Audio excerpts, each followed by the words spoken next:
This picture was photographed in combat zones by cameramen of the Mediterranean Allied Air Forces and by pilots of the 12th Air Force, who, during missions against the enemy, operated automatic cameras in their planes. Behind the pilot, shooting forward and back. Under the wing. In the wing, timed with the guns. In the wheel well. In the instrument panel, photographing the pilot himself.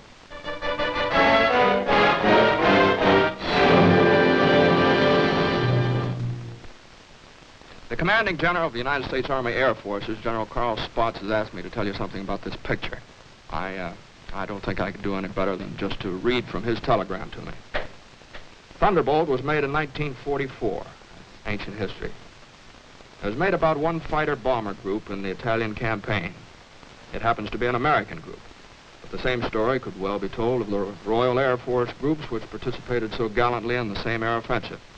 As a matter of fact, the story belongs to all men who fought for freedom and did it a long way from home. Signed, Spaatz. Thank you.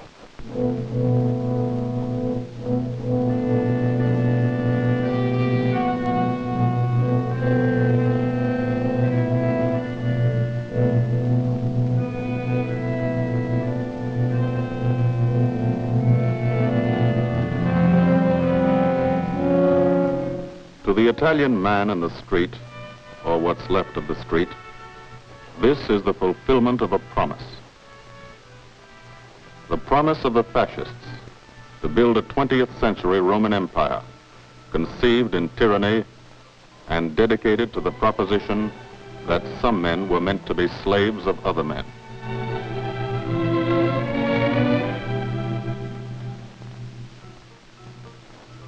Special victims were the children. They saw things not meant for children's eyes.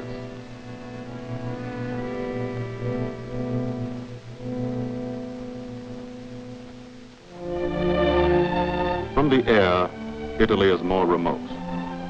The airman never sees the face of the people, only the face of the country.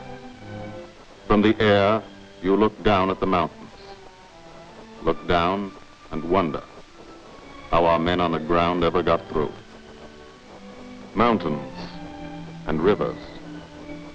The Volturno, a lot of American blood in that one.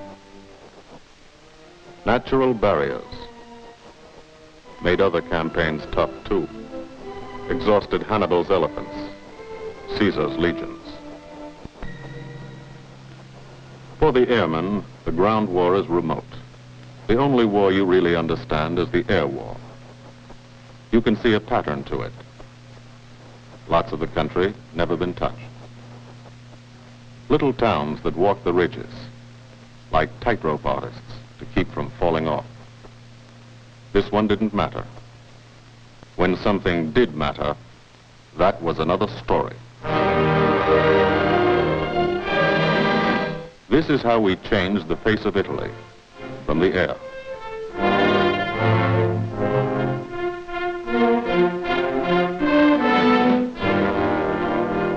They boasted Italian trains ran on time. Not these. This is what we did to the face of Italy. There's a story behind why we did it and how we did it. The story starts on an island, 60 miles off Italy's coast. The island of Corsica.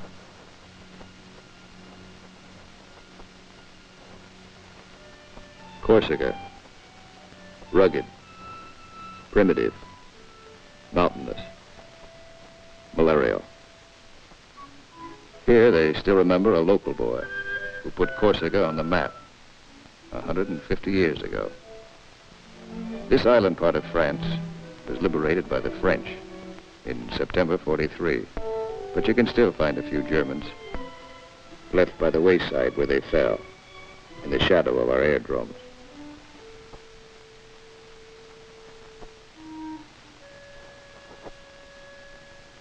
Alto Air Base.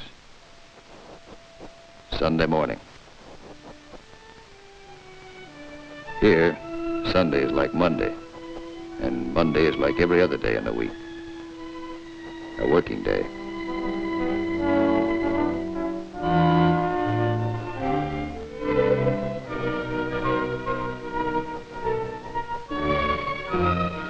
The engines wake you at dawn. In your sack, you can hear the crew chiefs pre-flighting your planes,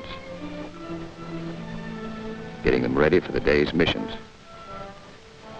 This is how you live when you're an airplane driver, fighting an air war, 20 minutes from the Germans in Italy. You're used to it.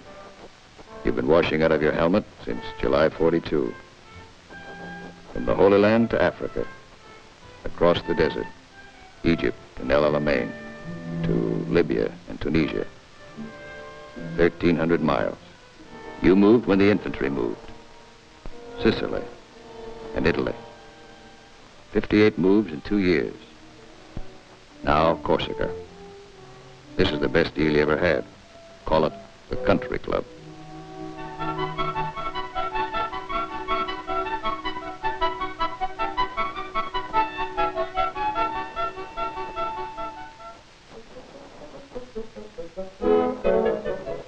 When you talk about air power, this is what you mean. You mean Spanky Manda. Major Francis S. Manda of Mentmore, New Mexico. Squadron operations officer. Not a desk job. Had over 170 missions, working for 200. He's 22. You mean Captain Howard Hickok of Ames, Iowa. He's a flight leader. Just had 30 days in the States. Time to get married and come back. He's 23. Or, in his Italian general's trailer, Gil Wyman, Louisville, Kentucky. Hardly looks old enough to vote, but he's boss of a squadron. He signs his letters, Gilbert O. Wyman, Lieutenant Colonel, Air Corps, commanding. The old man. He's 24.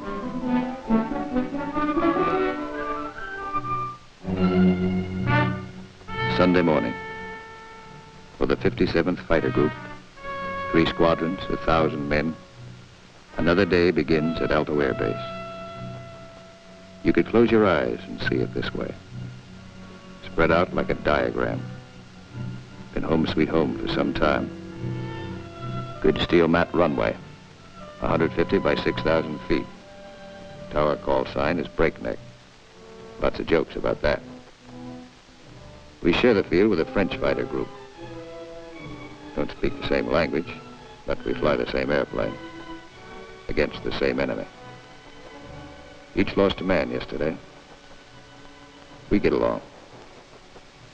Group commander, Lieutenant Colonel Archie J. Knight, West Point, 1940. He's 27. First mission today is a 6-5 squadron show.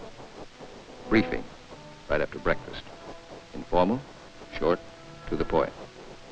Park yourself in a bomb crate and get your escape kit. Enemy money. Instructions to get you back through the lines, just in case.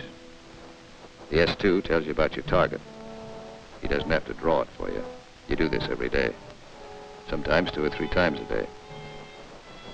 Gil Wyman will lead the show. So he lays out the job. That's a nurse's hat. His girl wears it for luck. Eat all you can get. The brass upstairs plans the war. They want something done, they pick up the phone. You do it. Don't always know why they send you out on a mission. Don't always care. But you know there's a reason. A good one. Today, the missions are going out because in Italy our armies have been stopped, cold, at the Gustav line, across the narrowest and most mountainous part of the peninsula. U.S. 5th Army, British 8th Army, stopped for 5 months. At Anzio, 100,000 men sweating it out. We couldn't move. Stalemate. March 15th, we bombed Cassino, our immediate objective. Good job of bombing. Didn't work.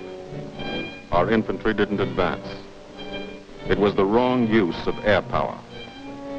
Wrong because we were not taking advantage of the airplane's greatest asset, its ability to get behind the enemy. That's what the airplanners wanted to do, get behind him. Lieutenant General Ira C. Aker, commanding all the air in the Mediterranean, British, French, and American.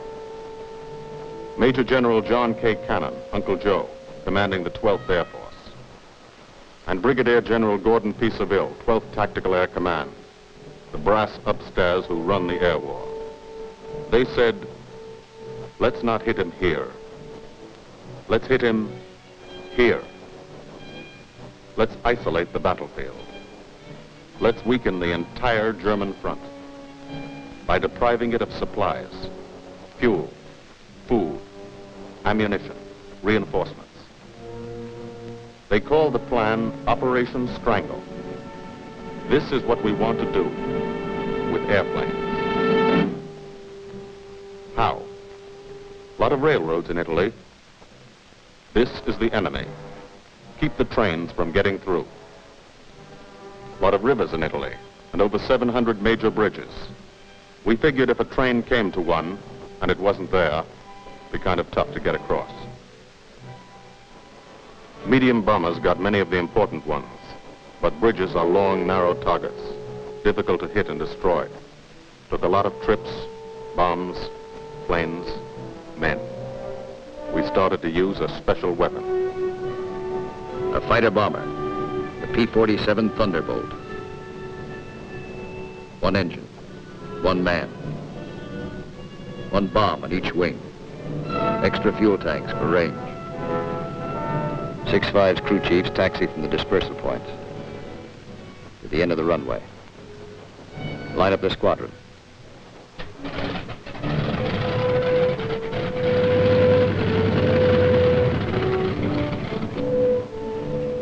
All the pilots have to do is climb in and take them away. If you're a crew chief, you've got your own P-47. Sometimes you think of it as your personal airplane. The pilot's a fellow you lend it to every day. You let him fly around in it, and you expect him to bring it back in good condition.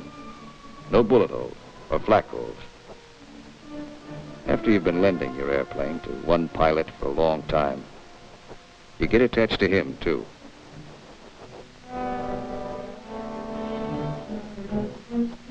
If you're a pilot, no matter what your rank or how many hours you've had, what counts here is the combat flying you've done. Unless you've done plenty, you're a beginner. You're called a sprog. And you remain a sprog until you're wise to the tricks of the trade. After you put a few missions behind you, you become a sport. Then, with plenty of action, 50 or 60 missions, if you're still around, you're promoted. You become an old sport, a veteran. The big shots, like Gil Wyman, are called wheels. No one knows exactly why. This fella's a wheel, too. Says so in his plane. Major Richard O. Hunziker of Tucson, Arizona. Got 179 missions. Your crew chief can't go along, so you always like to tell him what you're going to do. Got a triple threat mission today. Each section's going after a bridge. I'll come in on a course of about 40 degrees. Same old thing. Go out there and dodge around in the ack-ack. Dive bomb out of a left-hand turnabout and carry the bombs right on down. We're flying top cover on the other two sections while they bomb, and then we go in ourselves. Weather's supposed to be cavoo, so maybe we'll have a good show.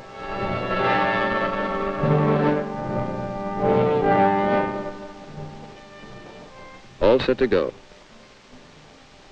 But you don't. You wait. You wait for 5 minutes. That's the way it's planned. Time to settle down. Relax. You'll be busy later.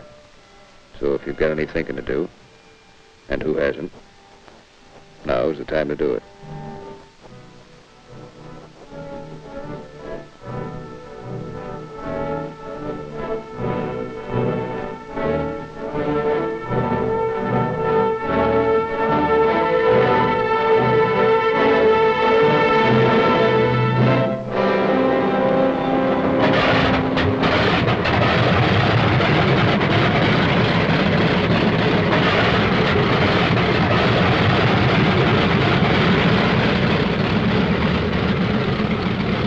hold this till I get back.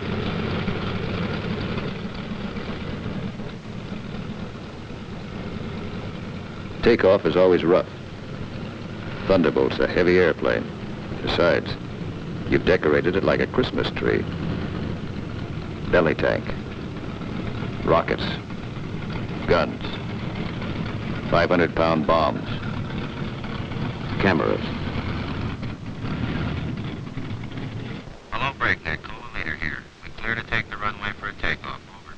Roger, Cola leader from Breakneck. You're clear number 1 to take off. Roger, Breakneck. Thank you. The mile of steel runway will shrink to nothing under you. Halfway down, by the tower, you'll be committed. That means you can't slam on the brakes and stop. Once you're committed, you usually go up. First pair, Wyman and Gustafson.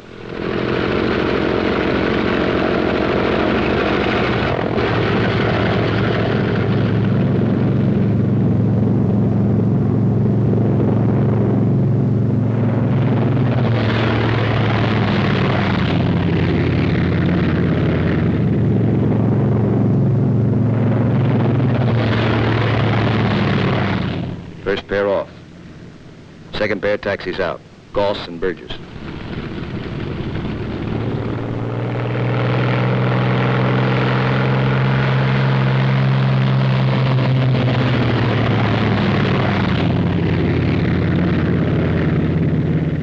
Made it okay.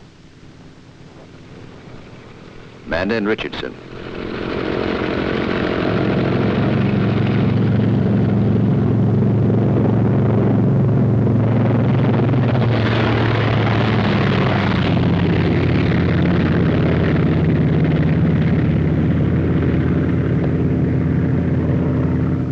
Smith and Atwood. Come on, get her up.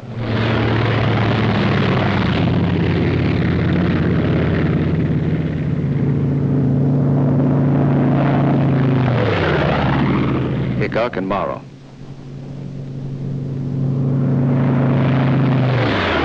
Last pair, Welby's and Hunziker.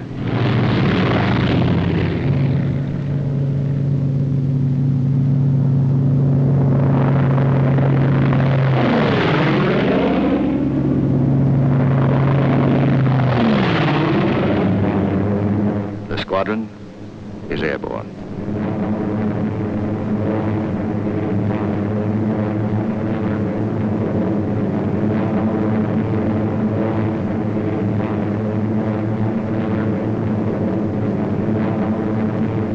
Over Corsica, then out to sea, on the deck.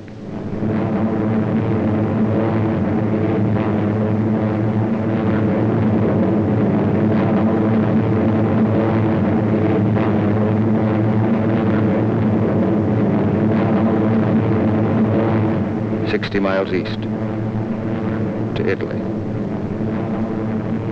Flying from Corsica, you go only 60 miles and you're 150 miles behind the German front.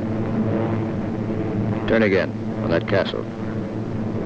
Now you're heading north into the mountains.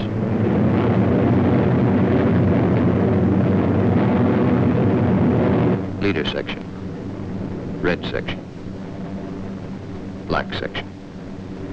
Formation flying, a game of follow the leader, the squadron leader. He navigates, makes the decisions.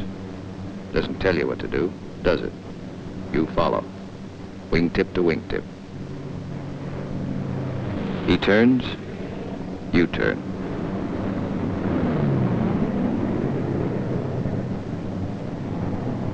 He climbs, you climb.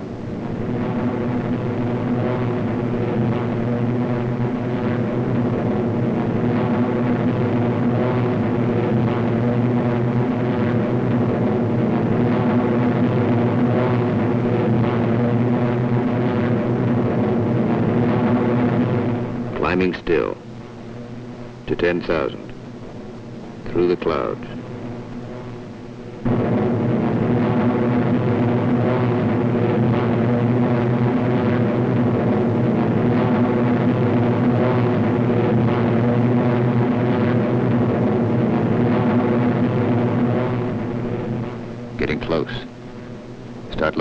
target. Stuck down there in one of those ravines. All look alike. Wingman, he's back. Keep the formation spread out.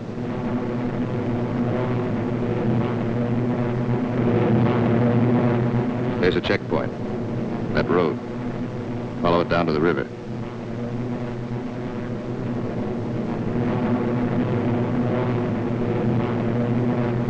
Your first bridge should be down there.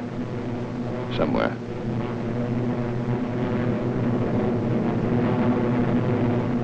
There it is.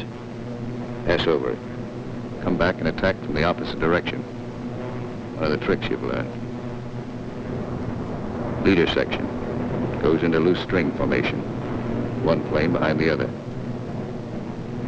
Then, Wyman peels off.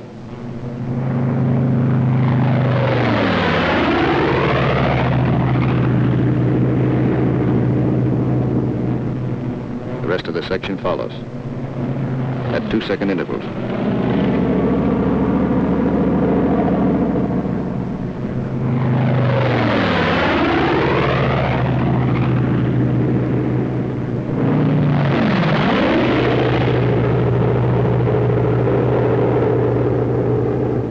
Last man goes in. No bomb sight in the P-47. Pilot does his own aiming. Bomb bursts from the planes ahead. Couple of misses. Direct hit. I hope your aim is good.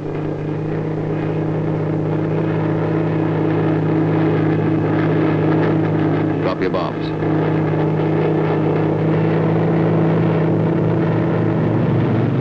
Pull out.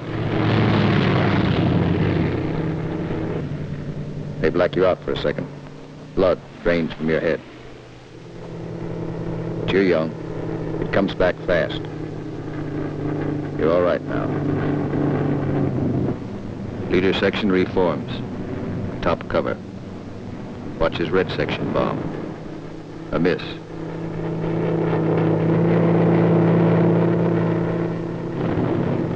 Another miss.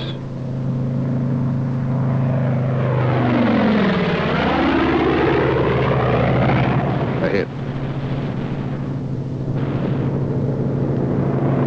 Black section goes down.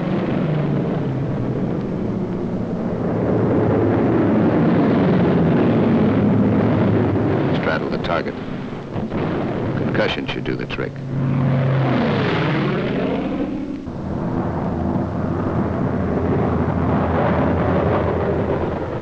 No more bombs. Still got plenty of gas. Plenty of ammo. Go on the prowl.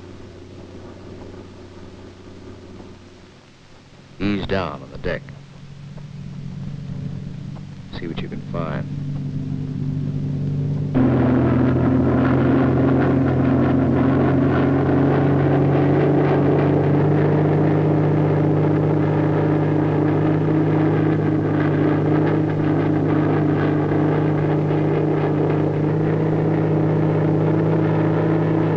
Railroad tracks. Following tracks. Not a bad way to find a train. You spot one. Kick her over. Give it a few squirts. Might kill somebody.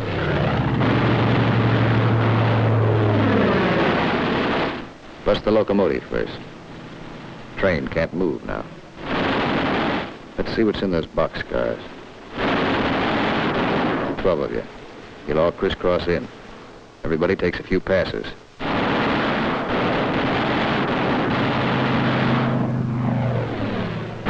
Try the cars one at a time. Might be something interesting in them. Usually is.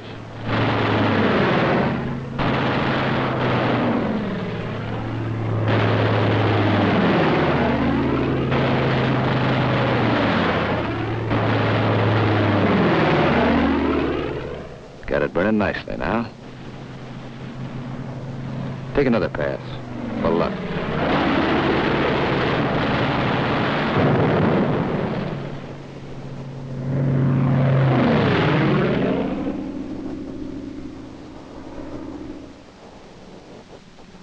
Strafing spreads the squadron over the sky. Every man his own general. Looks like we're out of trains. Lighthouse out there. Wonder if I've got any ammo left. Yep. Radio station. Blow out a few tubes. Somebody in that field. Don't know who they are. No friends of mine.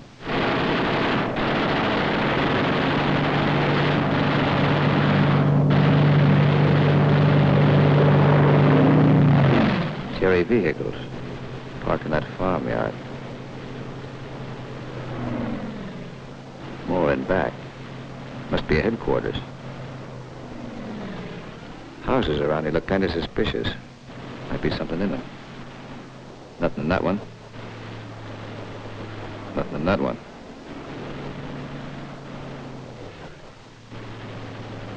Could be wrong. Nothing in that one. Uh-oh. What do you know?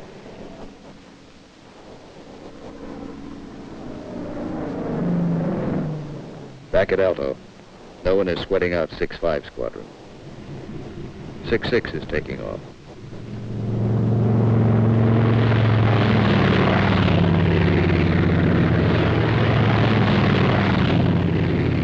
No one will sweat them out either.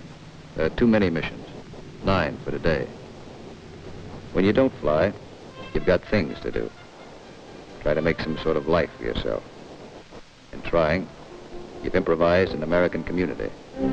Step off the field, you're in Corsica. Step back on, you're in America. This is part of the war, too. The endless detail of living. The dust is a problem. Dust is good for the laundry business. Hand laundry. Branches everywhere. Community laundry. 3-day service. And for the rugged individualist, water supply, pump, heating unit, washing machine. The sergeant used to sell these in New Orleans. He's keeping his hand in. The barber shop. And for the next customer, always something to read. Never more than a year old. Bus line. Lunchtime special.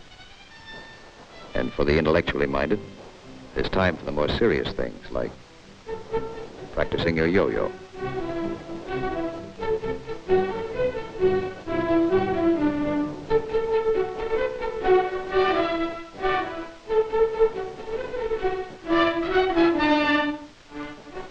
If there's anything you want, don't ask for it. Build it.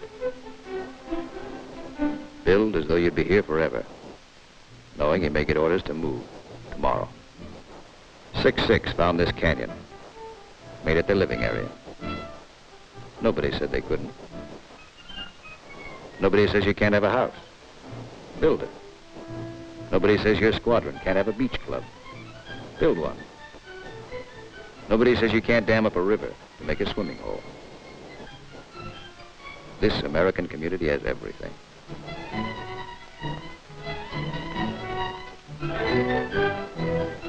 When you come off your shift and somebody else is carrying the ball, you try to relax, enjoy yourself. In danger a couple hours a day, the rest of the time, you're out of it. Beach club's a busy place. So is the Mediterranean. Mussolini once called it Mare Nostrum, our sea. But that was yesterday.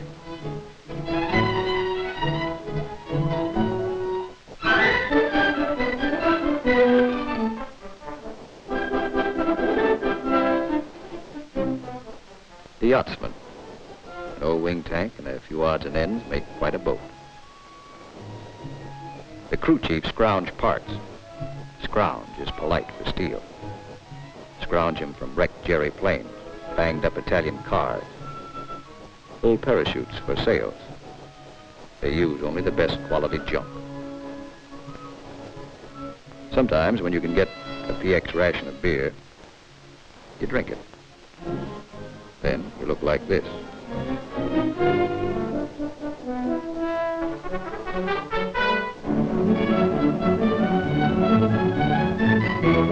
Alto's the best deal you ever had. The country club. Lot of laugh, lot of sun. Your American community has everything. Except the things you really want. There are times you'd rather be flying than waiting around, killing time. Because when you're flying, you don't have that feeling of the day, the week, and month slipping by. Slipping by and leaving you standing still. These are your years. Years to get started. Find yourself. Your job, profession. Get married. Kids. Home of your own. These are the years that count. So, you have your pets. To give and receive affection. In return for affection, sea rations, bug product. As always in affairs of the heart, some have peculiar tastes.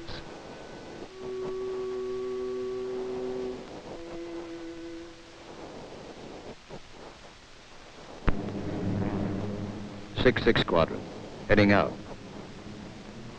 6-5 Squadron, heading home. A meeting in the air comes and goes fast.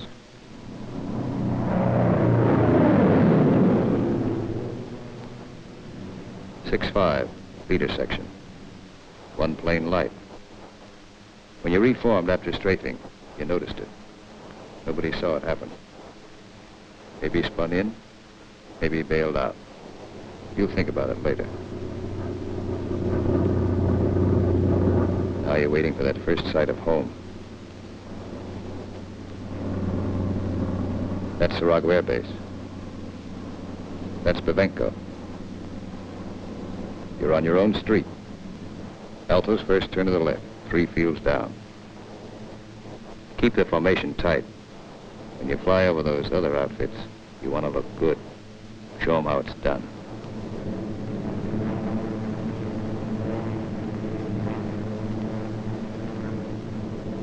Alto, home.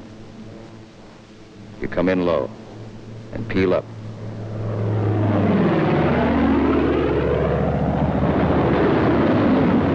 You peel up to reduce speed.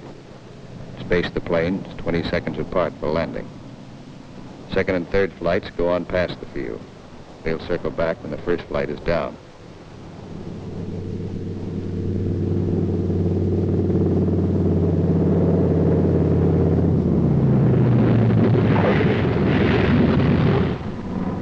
Drop your gear.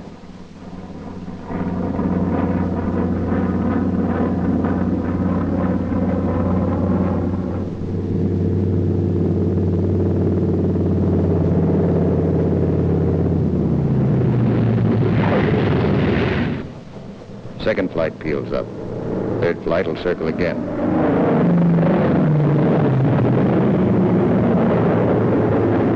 This is all the flying the ground crews see. You like to give them a kick.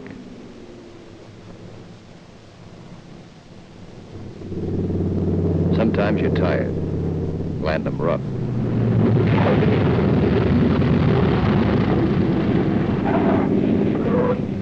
It's embarrassing. The colonel's not happy about the flak holes. New airplane. His crew chief will be mighty sore. And how will you explain this away? Then, after the interrogation, you relax. Grab off some donuts and coffee. Jive with a Red Cross girl who meets every mission. And fly the show all over again, on the ground. Wyman goes back to work, at being a colonel. Missing an action report to sign. A telegram from the War Department has to start somewhere. By mid-April, every rail line in Italy was blocked. We drew a line of interdiction across the country. No train could move south of it. South of it, the railroad system was dead. But the German had to keep the supplies moving, still had highways. He took to the roads, so we took to the roads. This is what the Germans fear most. You don't blame them. This is the way Ronald got it. He isn't the only one.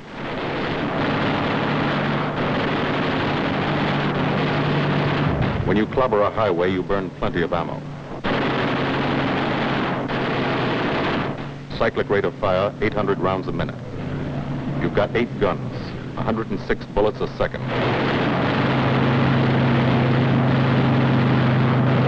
Rockets.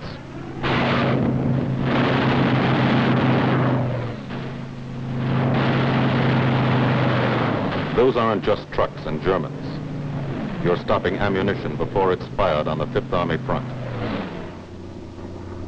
And you're doing it 200 miles behind that front.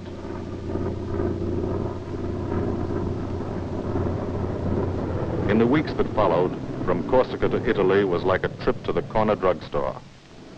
You could do it in your sleep. We averaged 8 and 9 missions a day at the 57th. The French flew about as many.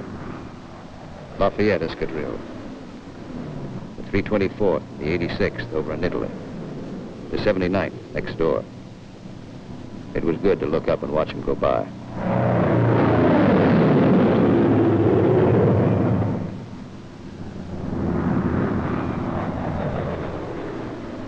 But there were other things. There were those pillars of smoke. Never knew when you'd see one. That's a wreck. A P-47's cooking, and there's a man in it. When they hit like this, there's nothing to do. Let them burn, and stay clear of the exploding ammo. Keep on landing, if you have to. No place to park up there. Why did it happen? Engine cut out for a second. 200 yards from the runway. 200 yards from home. Flak damage might have caused it. We'll never know for sure.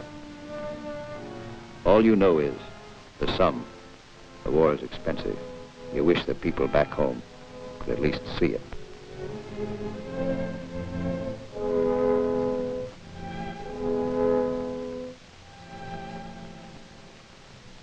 We kept up the pressure. And by the beginning of May, the roads were practically closed. If one man on a motorcycle appeared on the highway by day, he was a dead pigeon. The German took to the sea. 2 months after we started, the strangle was on. The Germans had barely enough supplies for 2 weeks. That's when our ground forces attacked. Allied troops took Cassino. We linked up with a beachhead at Anzio. And in 3 weeks, we're in Rome.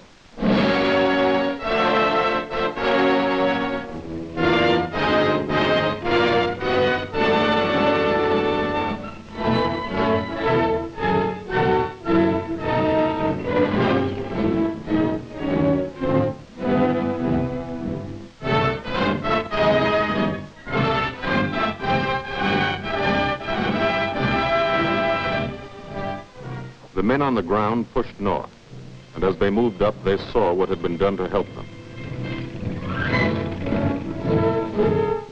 10,000 enemy vehicles, destroyed or damaged.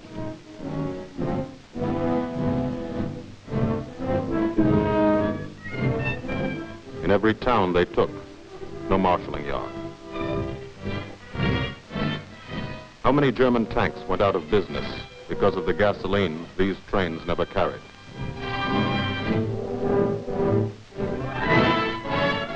They advanced, and they saw the bridges. How many German shells were never fired because they couldn't get across the rivers?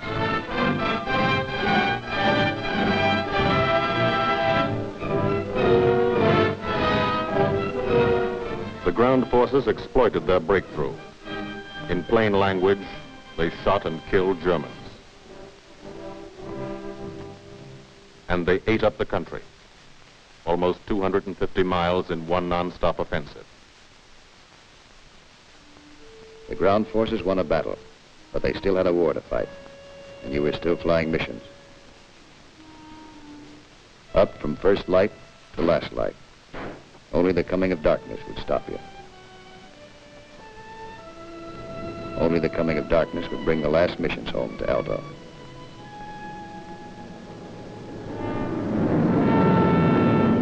Then the long work day would end.